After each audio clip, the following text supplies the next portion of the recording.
Hey guys, tonight we're setting aside the noise of the modern world, the glowing phones, the headlines, the endless scroll, and drifting back to a slower, stranger time. A time when being most wanted didn't mean a poster at the post office, but a parchment nailed to a wooden door, inked in Latin, sealed with wax, and carried through muddy villages by men who smelled faintly of horses and ale. So, get comfortable.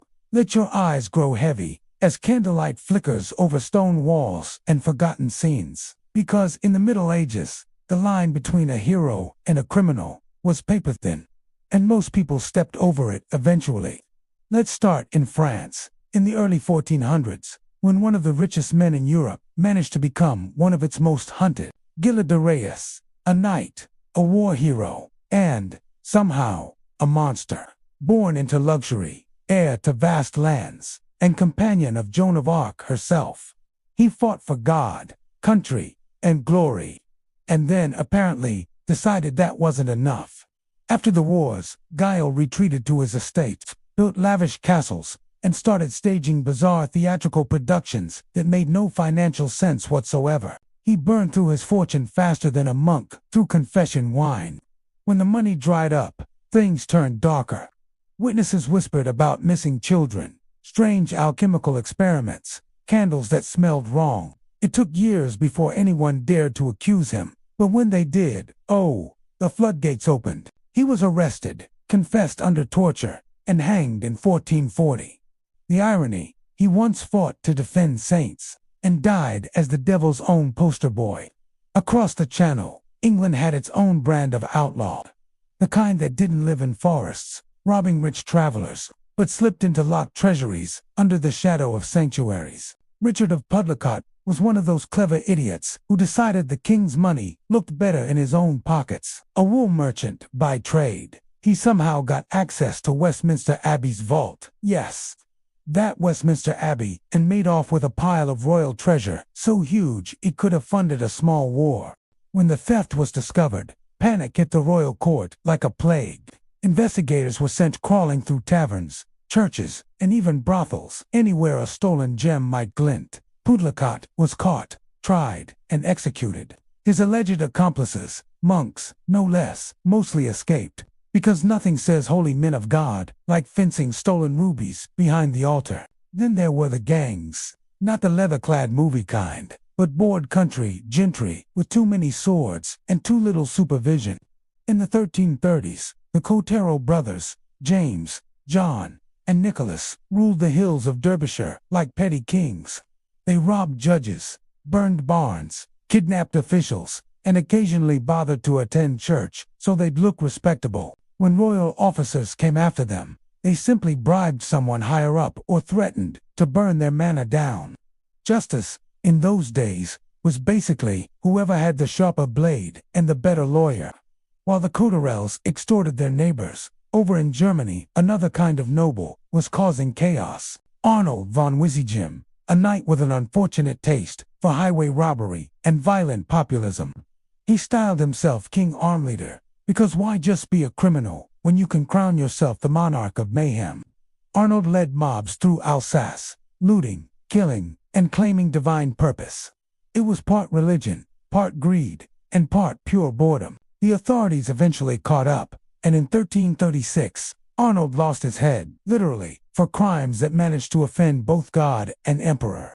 And that's the pattern you'll start to notice tonight. Men born into privilege, tripping face first into infamy. Nobles who thought the law was optional. Merchants who mistook ambition for brilliance. Knights who confused crusades with crime sprees. Some were executed, some vanished into the fog, and some, somehow, ended up canonized as legends. The thing about being most wanted in medieval times was that it didn't always mean you'd done something wrong. Sometimes, it just meant you'd annoyed someone richer, holier, or more bored than you.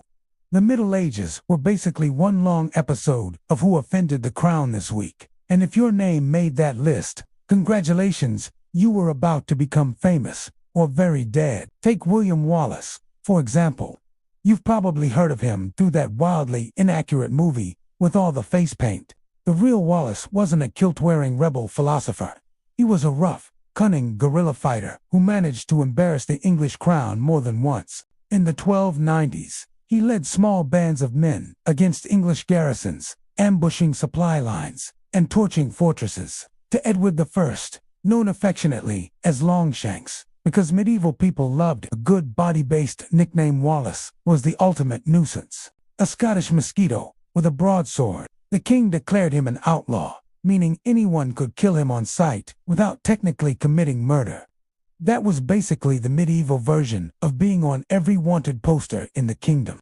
When Wallace was finally captured in the year 1305, he was dragged to London in chains, charged with treason, and sentenced to a punishment so drawn out it makes your eyelids droop just hearing it. Hanged, drawn, and quartered, a little overkill for someone who just didn't want English taxes. His head ended up on a spike over London Bridge, which, to be fair, was considered an honor in those days. Meanwhile, down in Italy, the church had its own list of criminals, but they preferred words over swords. They excommunicated you first, then sent the knights. One of the most infamous was Fra Dolcino, a fiery preacher from the early 1300s who thought the world was ending and that it might as well end with him in charge. He preached about poverty, equality, and the corruption of the church, which of course was the fastest way to get on their most wanted list. Dolcino gathered followers in the mountains, surviving off raids and divine inspiration. The church labeled him a heretic, raised an army, and besieged his little doomsday commune.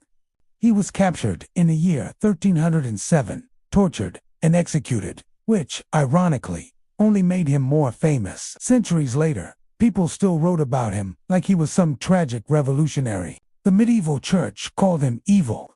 Modern historians call him ahead of his time. Both are probably right. Let's drift north again, to Scandinavia, where rebellion came wrapped in fur and frost. In the late 14th century, Engelbrektsson, yes, that's actually his name, became Sweden's answer to what happens when you push a nobleman too far. He led a revolt against the Kalmar Union, which was basically the awkward marriage of Denmark, Norway, and Sweden under one crown. Engelbrekt was the kind of man who smiled politely at authority before setting their tax offices on fire. For a while, he was hailed as a hero, even earning a seat in the Riksdag. But as medieval politics go, once peace returned, the people in charge suddenly remembered they didn't like being reminded of their own corruption. In 1436, he was murdered, shot with an arrow by a rival noble. The rebellion fizzled, his name was quietly erased, and Sweden went back to its regularly scheduled chaos. The pattern repeats like a lullaby. Rebellion, punishment, silence. The ones who resisted the system became criminals. The ones who enforced it became saints. But the irony of history is that the saints are often forgotten, while the outlaws keep their stories. And speaking of stories, our next few wanderers weren't rebels or heretics. They were something rarer. Women who ended up on the most wanted list in a world that barely admitted women existed outside marriage contracts.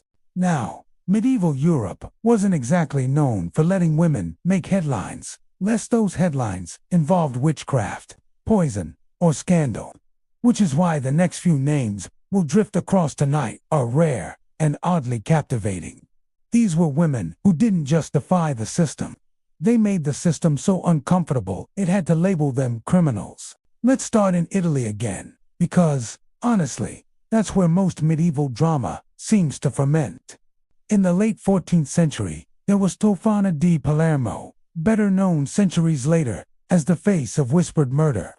Her story became so entangled with myth that it's hard to know what's true anymore.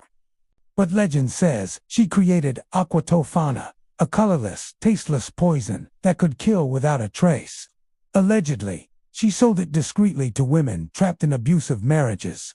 A drop in a husband's soup, and voila, instant widowhood. The authorities eventually caught on, of course, because too many husbands were suddenly dying peacefully at dinner. Tofana was accused, tortured, and executed in Rome. Yet the rumors didn't stop. Even 100 years later, her name was still whispered when a nobleman's death looked suspiciously convenient. It's hard not to admire her. In a strange, melancholy way, a woman who turned chemistry into rebellion, punished by the same society that left her clients no other escape. Not far from that world, in France, another name stood out in the royal mess of the 1400s: Isabeau of Bavaria, Queen of France, wife of Charles VI, the one everyone called Charles the Mad, because medieval nicknames were brutally honest. When her husband started believing he was made of glass and couldn't be touched, yes, genuinely, Isabeau became the de facto ruler. And the kingdom noticed. Unfortunately, being a woman with power in medieval France was basically an automatic ticket to public hatred. She was accused of treason, adultery, and corruption, none of which were ever proven, but all of which stuck. While France was collapsing under English invasion and civil war, Isabeau became the scapegoat for everything. She was branded the most hated woman in France, which in that era was pretty much the same as being most wanted. She died quietly, forgotten, but her legend outlived her. The irony, of course, is that her supposed crimes were mostly her attempts to keep a crumbling kingdom together, while her husband thought he was made of porcelain. Let's move a little eastward, to Hungary, because medieval Hungary was basically a Gothic soap opera. There lived Elizabeth Bathory, later called the Blood Countess. Her story has been retold so many times, it's hard to tell where truth ends and ghost story begins. Born into immense wealth and power, she ruled her estate while her husband was off at war. When he died, rumors began to spread, servants disappearing, strange experiments in the castle, whispers of young women drained for beauty rituals. Was she guilty of serial murder, or was it a smear campaign orchestrated by greedy nobles eager to seize her land? Historians still argue. What's certain is that she was arrested in the year 1610, walled up inside her own castle, and left to die slowly in isolation. If she was a killer, it was justice. If she wasn't, it was envy. Either way, her name became eternal. Another noble woman turned into a bedtime horror story to remind everyone else not to overstep. The medieval world had an uncomfortable relationship with powerful women. If you led armies, they called you a witch. If you ruled wisely, they called you scheming. And if you survived too long, they called you dangerous. But the men, of course, they could burn villages, invade countries, poison rivals, and somehow still end up with churches named after them. Balance was never really a medieval strong suit. From queens to outlaws, the same truth glows faintly beneath all these stories. The line between sainthood and sin was usually drawn by whoever won, and in the flickering torchlight of history, that line was always shifting. Let's drift further into that flickering torchlight, the kind that barely keeps the shadows back, because if there's one thing the Middle Ages were good at, it was turning sinners into martyrs and criminals into legends. And tonight, somewhere between the echo of iron boots and the rustle of parchment warrants, we find the ones who were too clever, too ambitious, or just too unlucky to stay out of trouble. One of them was Roger Mortimer, a man who made the mistake of falling in love with the wrong queen.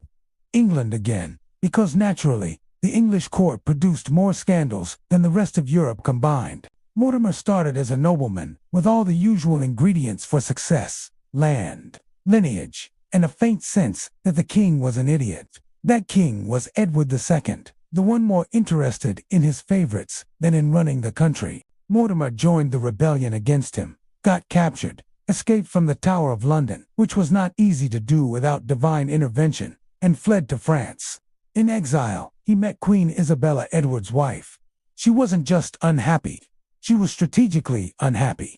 Together they plotted, returned to England with an army, and overthrew the king. For a brief moment, Mortimer ruled the country as her lover and co-regent, and life must have felt pretty glorious. Then, of course, he went too far. He executed rivals, grew arrogant, and forgot that teenage kings eventually grow up. When young Edward III decided he'd had enough, Mortimer was dragged from bed, tried for treason, and hanged in the year 1330. He went from power to gallows in less time than it takes to read a chronicle. The moral: never fall in love with a queen who still technically has a husband, especially if that husband owns most of England. Now, let's slide across the channel again, to the glittering disaster that was medieval Burgundy. Charles the Bold, Duke of Burgundy, wasn't exactly a criminal in the classic sense, but he did make himself the most wanted man in Europe, mostly by invading all his neighbors at once. Charles had the kind of confidence only a man with too much land and too many titles could muster. He dreamed of creating a new Middle Kingdom, reviving the glory of Charlemagne. Instead, he created enemies faster than he created heirs. He picked fights with Switzerland, France, and Lorraine, basically anyone within charging distance. His last campaign ended, fittingly, in the snow at Nancy in the year 1477, when his army was destroyed and his body was found frozen, half-eaten by wolves. A grim end for a man who thought he was destined for empire. History called him the Bold, though the overconfident might have been closer to the mark. But for every nobleman who fell by ambition, there was a commoner who rose by pure nerve. One such figure was Eustace the monk, a pirate before piracy had good branding. He was born around the year 1170 in Boulogne, educated as a monk, hence the name, and then, for reasons never entirely clear, decided monastic life wasn't for him. He left the abbey, turned mercenary, then pirate, then political nuisance. At various times, he fought for England, fought against England, raided merchant ships, and terrorized the Channel. His legend grew absurdly large. Some said he could turn invisible, summon storms, or charm demons, which, in medieval PR, meant he was doing something right.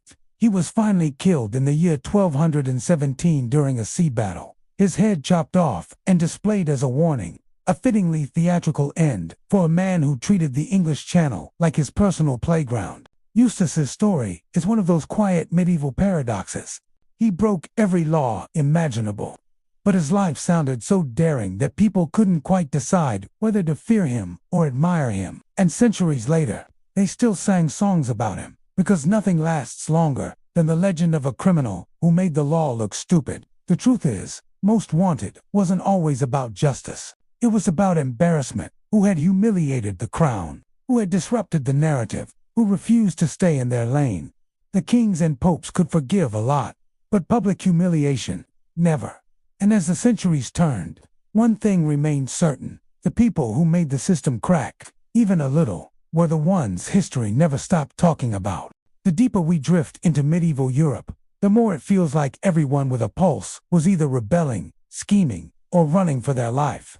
You could be sainted one decade and exiled the next, depending entirely on which crown was wobbling on which royal head.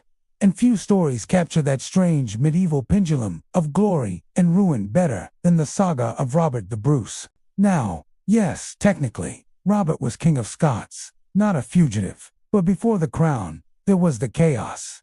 Born into a family with divided loyalties, Robert spent his early years switching sides between England and Scotland, like he was testing which one offered the better pension plan. When William Wallace's rebellion fell apart, Robert seized his chance. In the year 1306, he met his rival, John Comyn, inside a church, and killed him. Right there, in a place of worship. Not exactly subtle. It made him a wanted man overnight. Excommunication from the church, a royal bounty from Edward I, and a kingdom that wanted his head as much as his crown. He went into hiding, hunted through the highlands, sleeping in caves, losing battles, friends, and brothers. But somehow, he survived, and when he came back, he won, driving out the English and becoming king. It's ironic, really. The man who once had the largest wanted, dead or alive, notice in Britain, ended up a national hero. History can be so forgiving when you win. Let's move south again, where power and faith collided in more dramatic ways. In the Holy Roman Empire, the Church's reach was long, but even longer was its list of enemies. And few names on that list burned brighter than Jan Hus. Hus was a Czech priest and reformer in the early 1400s, preaching that maybe, just maybe, the Church shouldn't be a luxury brand. He criticized indulgences, clerical corruption, and the papacy's greed, which predictably did not make him popular in Rome. He was summoned to the Council of Constance under a promise of safe conduct, which turned out to be about as trustworthy as medieval plumbing. They imprisoned him, tried him for heresy, and burned him at the stake in 1415. His followers, the Hussites, rose in fury, forming one of the most disciplined and terrifying armies Europe had ever seen. Huss's death turned him from most wanted to most dangerous, a ghost the church couldn't exorcise. His ashes were gone, but his words refused to die. Meanwhile, in Italy, Cesare Borgia was turning most wanted into an art form. The son of Pope Alexander VI. Yes, the Pope Cesare was born into scandal, raised on ambition, and apparently allergic to staying out of trouble. He was handsome, charismatic, ruthless, everything you didn't want in a man who also had access to the papal treasury. Caesar's crimes were political poetry, assassinations disguised as dinners, alliances sealed with poison, and betrayals so smooth they almost sounded polite. For a time, he ruled parts of central Italy like a warlord with impeccable taste. But when his father died, the protection vanished. Enemies circled like vultures. He was arrested, escaped, arrested again, escaped again, and finally died in a skirmish in Spain, pierced by multiple lances, still wearing armor engraved with his personal motto, "Fortune favors the bold." It didn't, in the end. But the Borgias rarely died quietly, and Cesare was no exception. His legend lingered, part villain, part visionary, the blueprint for every charming sociopath that came after him. And that's the strange low of medieval most wanted stories. They weren't about criminals the way we think of them. They were about threats. Threats to the church, to kings, to order. If you killed a few peasants, fine, pay your tax. But if you challenged divine authority, or worse, made it look foolish, then you were doomed. And through the centuries, as monarchs rose and fell, it was never the obedient ones who were remembered. It was the hunted, the defiant, and the ones who laughed quietly as the noose tightened. By now, you can probably tell that wanted in medieval Europe didn't just mean you'd broken a law. It meant you'd broken someone's version of the world. Maybe you challenged a crown. Maybe you mocked a priest. Or maybe you were just in the wrong dynasty at the wrong time, which, in that era, was as dangerous as outright treason. One man who learned that the hard way was Thomas Becket, Archbishop of Canterbury, and a professional headache to King Henry II. Once upon a time, they were best friends, drinking companions, partners in politics, practically inseparable. Henry thought that by making Becket Archbishop, he'd have a loyal ally in the church. Instead, Becket discovered a sudden, inconvenient sense of piety. He started opposing royal interference in church affairs, and Henry, to put it mildly, did not take it well.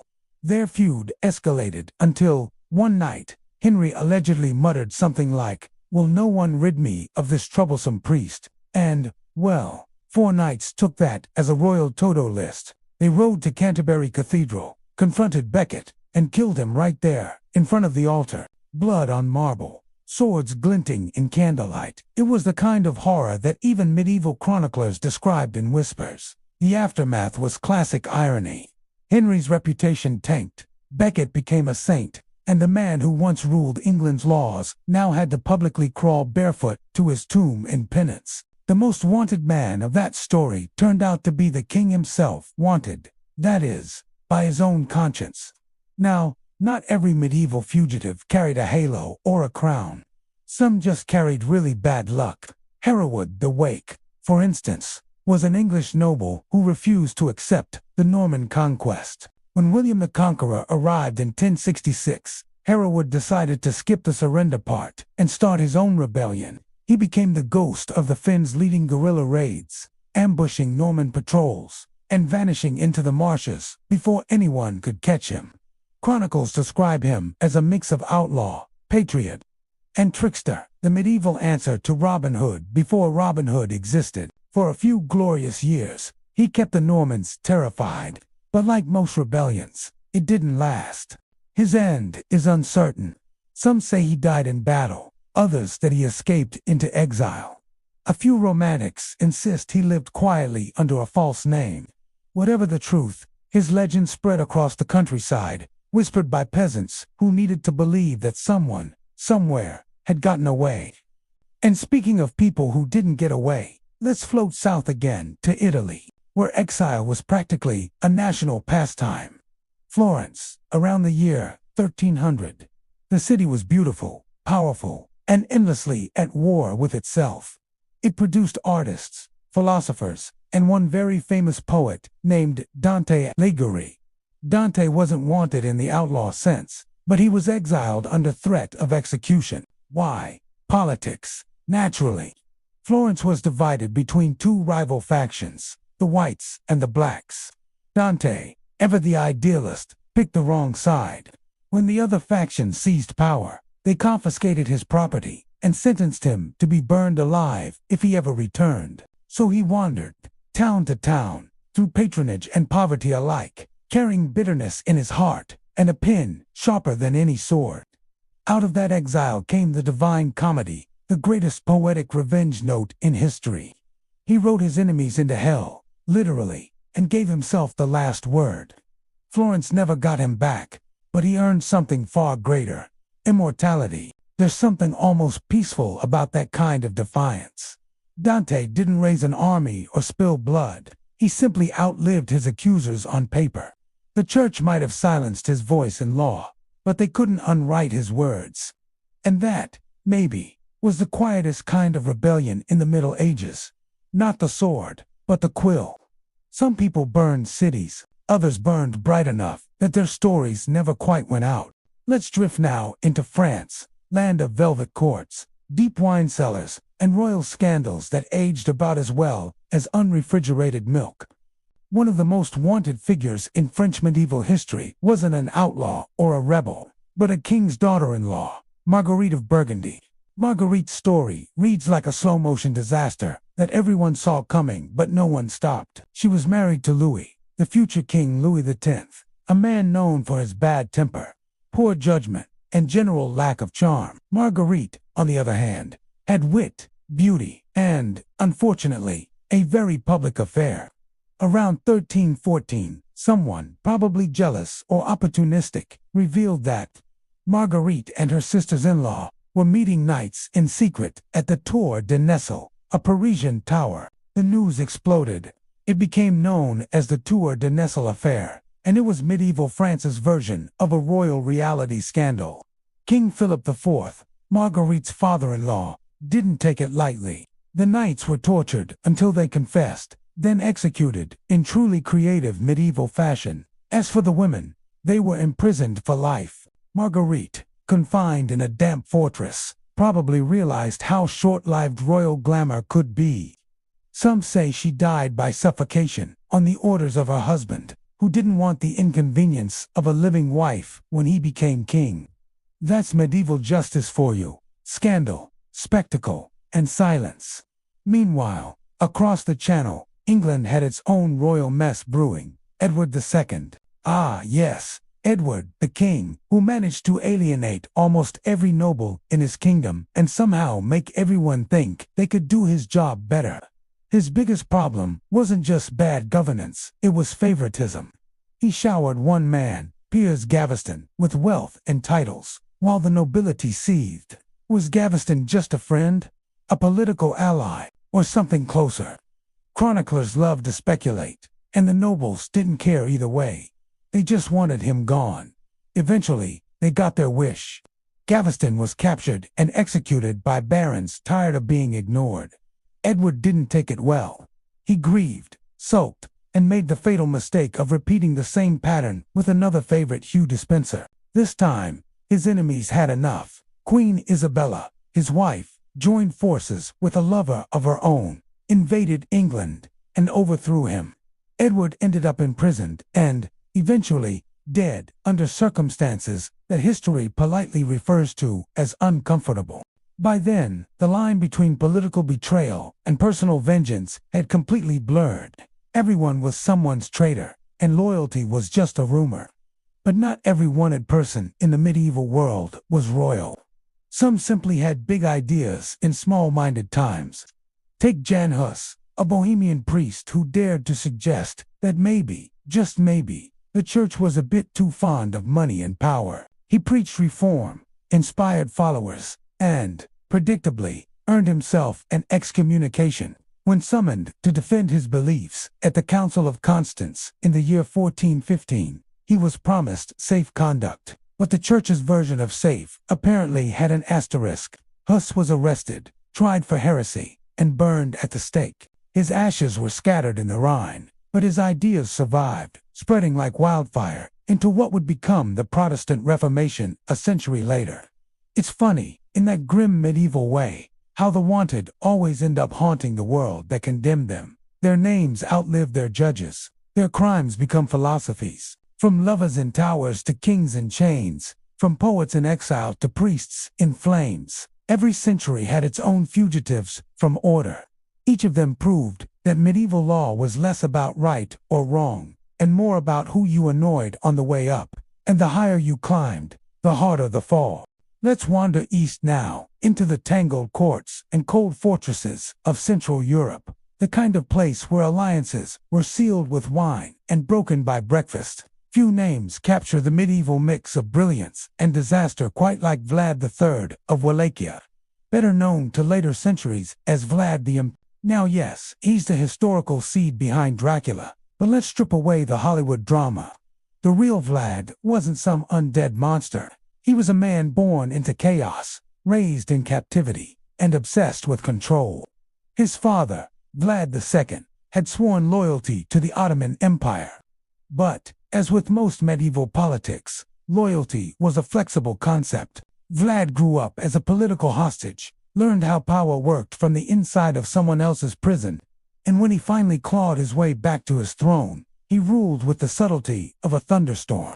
He impaled enemies, rebels, and pretty much anyone who looked like they might be considering disobedient. It wasn't madness, not entirely. In a region torn between Ottoman invasion and local treachery, brutality was seen as strength. Still, the scale of it made even seasoned soldiers nervous. When Ottoman envoys came to demand tribute and refused to remove their turbans, Vlad had the turbans nailed to their heads, a gesture that, while memorable, wasn't exactly diplomatic. He became both hero and horror. To his people, he was a defender against invasion. To his enemies, a walking nightmare. The wanted posters would have been complicated. Savior or psycho, depending on jurisdiction. Vlad's end was as murky as his legend. Some say he died in battle. Others that he was betrayed by his own men. In true medieval fashion, his head was allegedly sent to the Sultan, preserved in honey, because even then, presentation mattered. Let's drift a little further north, to the foggy marshes and haunted forests of the Baltic, where the Teutonic Knights once carved a crusader state out of frozen soil. Among their many enemies was Conrad von Wallenrode, a Lithuanian-born noble who played both sides like a seasoned gambler. Captured as a boy by the Knights, raised in their strict monastic military order, Conrad von Wallenrode eventually turned against them. He infiltrated their ranks, rose to high command, and then, in a move that deserves its own medieval heist film, sabotaged their campaigns from within. His betrayal caused massive losses, shattered trust, and earned him eternal infamy in the Teutonic Chronicles. To the Knights, he was the ultimate traitor. To the Lithuanians, a national hero. To historians, just another reminder that wanted was never simple. It always depended on who was writing the history books. Then there's Eustace, the monk, a name that sounds like it should belong to a gentle friar, feeding birds. In reality, he was a nobleman turned outlaw, turned mercenary, turned pirate, a kind of medieval career path that feels almost overqualified for chaos. Eustace studied black magic in Toledo, served as a seneschal in Normandy, then switched sides when politics got messy. He fought for both the French and the English during their endless wars, raiding the English Channel with a fleet of ships. Chronicles describe him as clever, ruthless, and fond of disguises. He'd dress as a woman, a monk, even a beggar, anything to outwit his enemies. Eventually, the English Navy caught him in 1217. When they captured his ship, Eustace offered ransom, a normal courtesy among nobles. But the English commander, exhausted by his games, refused. They executed him on deck, his head displayed as a warning. Of course, within months, sailors were already telling ghost stories about him, the pirate monk haunting the channel. demanding revenge on foggy nights. That was the strange thing about being most wanted in the Middle Ages. Death wasn't the end. If you were famous enough or infamous enough, you just kept showing up in songs, poems, and stories, long after your bones were dust. Let's stay in the shadowy corners of the medieval world for a while longer. The kind of places where power shifted by candlelight and revenge was considered a family tradition. The next figure on our quiet midnight tour of the most wanted might surprise you. His name was Roger de Mortimer, and he managed to go from rebellious noble to England's de facto ruler without ever actually wearing the crown. Mortimer began as your standard ambitious baron during the chaotic reign of Edward II. Like many nobles, he grew tired of the king's obsession with his favorites, especially Hugh Despenser. Mortimer rebelled, was captured, and thrown into the Tower of London, which should have been the end of his story. Except it wasn't. He escaped from the tower. One of those impossible feats that somehow he actually pulled off. He fled to France, where fate and scandal were waiting. Because, guess who else was in France at the time? Queen Isabella, wife of Edward II, and, conveniently, just as fed up with her husband's incompetence. One thing led to another. Politics turned into partnership. Partnership turned into something more. Soon, Isabella and Mortimer were raising an army, invading England, and forcing Edward to abdicate in favor of his son, Edward III. For a few short years, Mortimer ruled through the young king, rich, powerful, and openly sharing the throne's privileges with Isabella. But medieval England was never kind to men who rose too high too fast. By 1330, Edward III came of age and decided he'd had enough of being a puppet. Mortimer was arrested in a swift coup, dragged from his bed, and executed for treason. Chroniclers didn't even pretend to be neutral. They called him arrogant, greedy, overreaching. But beneath their venom, there's a flicker of awe. Because deep down, everyone knew Mortimer had done what few dared. He deconquered a king without ever wearing a crown. From there, let's shift the candlelight to another royal entanglement. One far more tragic than ambitious. Joan of Arc. She wasn't a noble, wasn't trained for war, and yet she terrified armies and confounded politics simply by believing she was chosen. In 1429, she convinced the Dauphin of France to let her lead troops against the English during the 100 Years' War. Against all logic, she won battles, real ones. She lifted the siege of Orleans, rallied morale, and became the living symbol of a country refusing to die. But symbols are dangerous. The church didn't like a teenage girl claiming divine authority, and the English didn't like losing to her.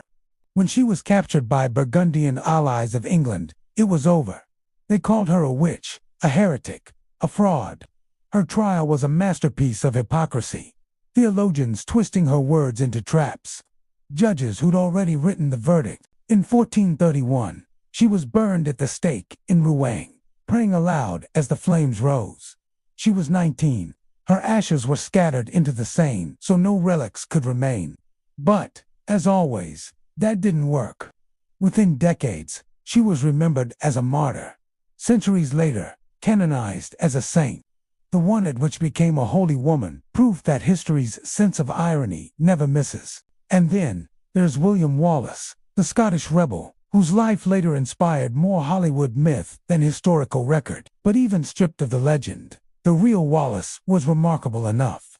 When English domination tightened under Edward I, Wallace ignited a revolt.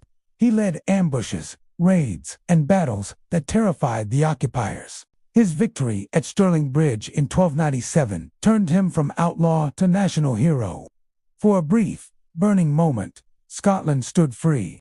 But rebellions are exhausting things, and loyalty in medieval politics was as stable as the weather. After a crushing defeat, Wallace vanished underground, a fugitive in his own land. Betrayed, captured, and handed to the English, his trial was swift and savage. They called him a traitor, though he'd never sworn loyalty to England. The sentence was death, brutal even by medieval standards. But the more they tried to erase him, the more legend filled in the silence. His ghost became Scotland's defiance, eternal, unbroken. It's strange, really. So many of the wanted of medieval times ended the same way, publicly destroyed, only to be privately immortalized. The church burned heretics, kings executed traitors, and yet, history quietly kept them alive. Every executioner in the Middle Ages was, in a way, just another unpaid publicist. By the late Middle Ages, the line between outlaw and legend had almost completely vanished. People didn't just fear the wanted men and women of their age. They told stories about them. Songs, ballads, woodcut prints. They became bedtime tales for peasants dreaming of rebellion, and for nobles who secretly admired their nerve. And few names captured that blur between myth and man, quite like Robin Hood. Now, before you roll your eyes, yes, we're stepping into legend territory. But even legends start somewhere real. The earliest records mentioning Robahad or Robin Hood appear in 13th century English court rolls, describing outlaws under that name. It wasn't one man, it was a type, a title, almost. Someone who robbed the rich, vanished into the greenwood, and made the law look foolish. The version we know, the noble archer, the merry band, the greedy sheriff of Nottingham, grew slowly, stitched together from folk songs and satire.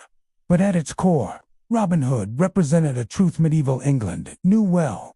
Justice was often something you had to steal back. The kings changed, the sheriffs changed, but the story remained, an outlaw who became a moral compass.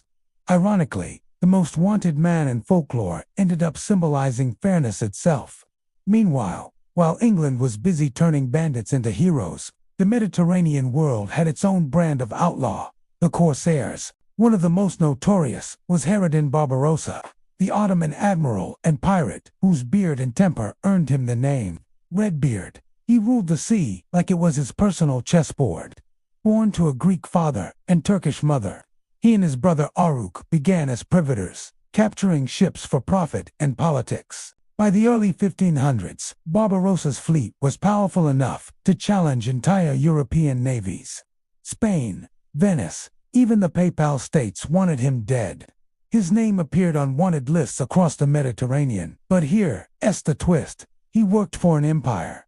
He was officially a pirate, on payroll. In 1533, the Ottoman Sultan made him Grand Admiral, turning the most wanted into the most respected.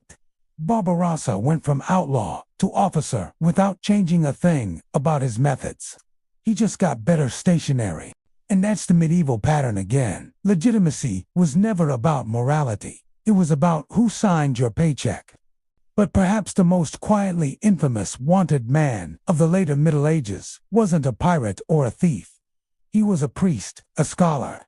And he just asked too many questions. William of Ockham, yes, the man behind Occam's razor, spent most of his life locked in arguments with the church. He believed that reason and faith should stay in their own lanes. The church, naturally, disagreed. When he criticized the papacy's swelling wealth and political power, Pope John XXII excommunicated him. Occam fled to Munich, where the Holy Roman Emperor offered him protection. There, he kept writing, debating, and quietly annoying authority. A one-man intellectual rebellion.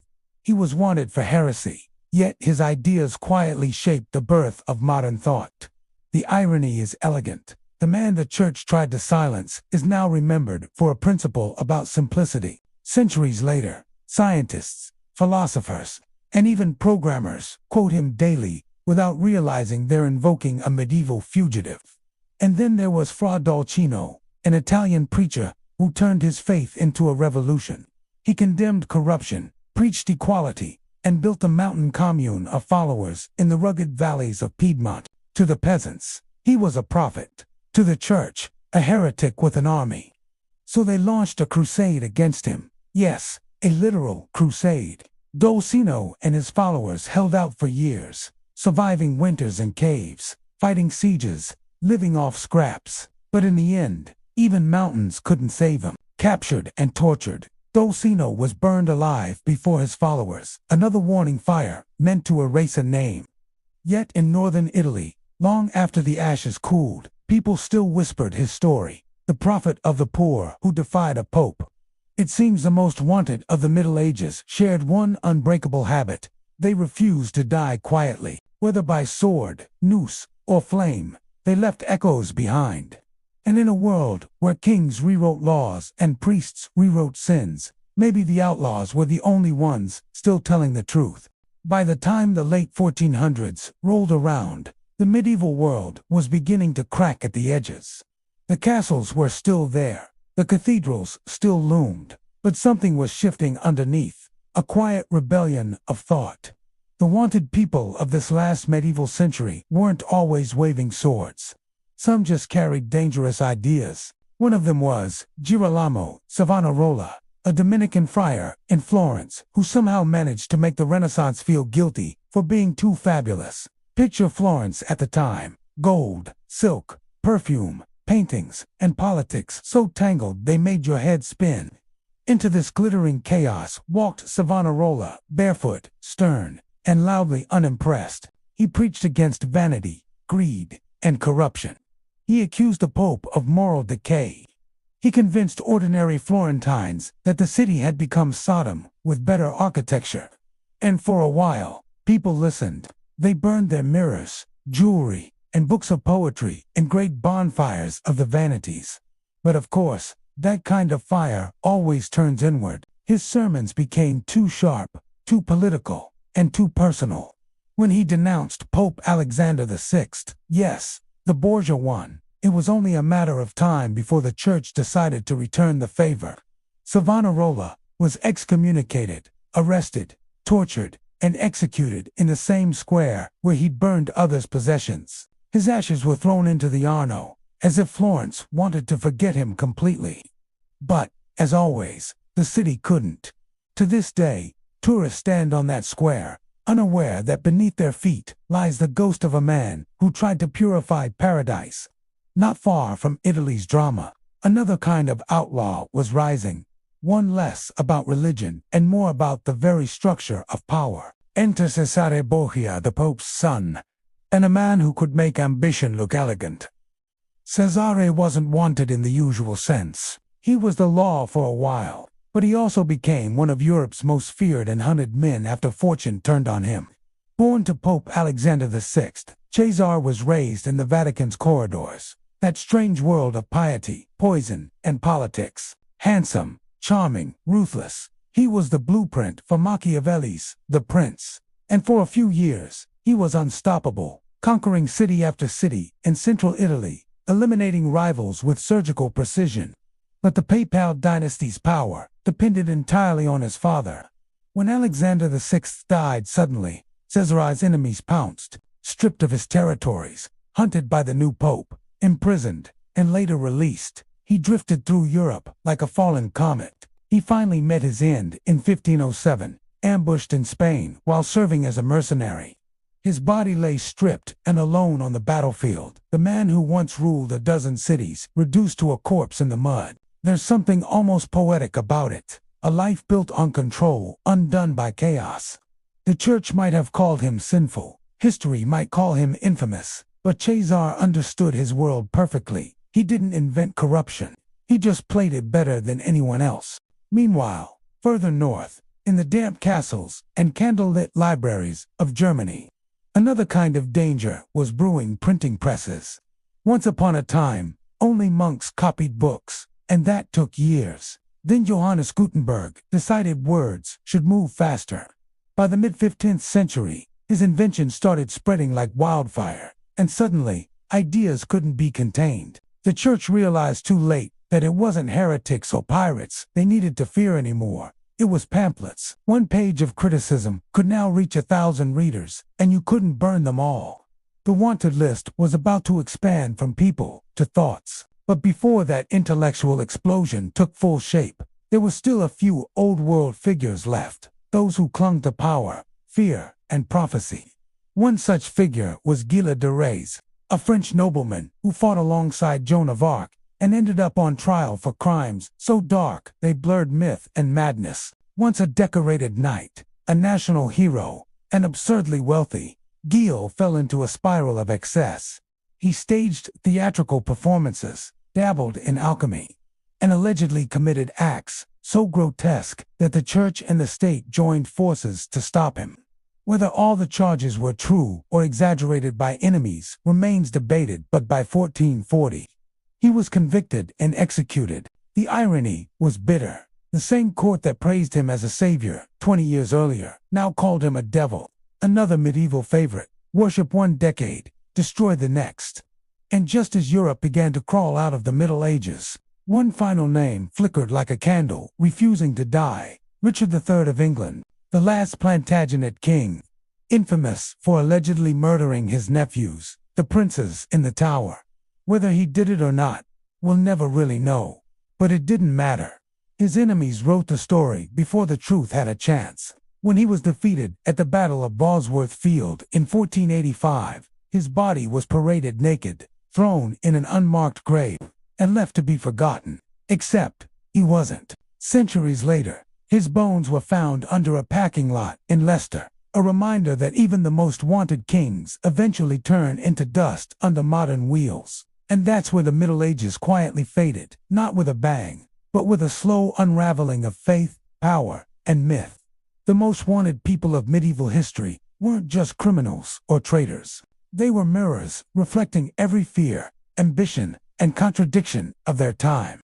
So now, here we are, drifting at the quiet edge of the Middle Ages, the last embers fading, the noise of the world softening into memory.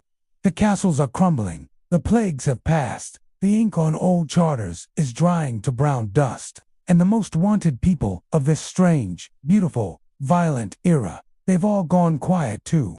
But if you listen closely, you can still hear them. Thomas Becket, bleeding on the cathedral floor, whispering a prayer louder than any king. Joan of Arc, standing in the fire, eyes lifted to a heaven she refused to renounce. William Wallace, defiant in chains, his last words swallowed by London air. Dante, walking through imaginary circles of hell because exile had already taught him the real one. And Marguerite of Burgundy, silenced behind stone walls, her scandal echoing through the royal halls that once adored her. Each of them outlaw, heretic, traitor, martyr, carried the same quiet truth. They lived in a world obsessed with control, and they refused to kneel to it. The Middle Ages loved its order. It built hierarchies like cathedrals, layer upon layer, rule upon rule. Kings ruled nobles, nobles ruled peasants, priests ruled souls, but the wanted were the cracks in those walls.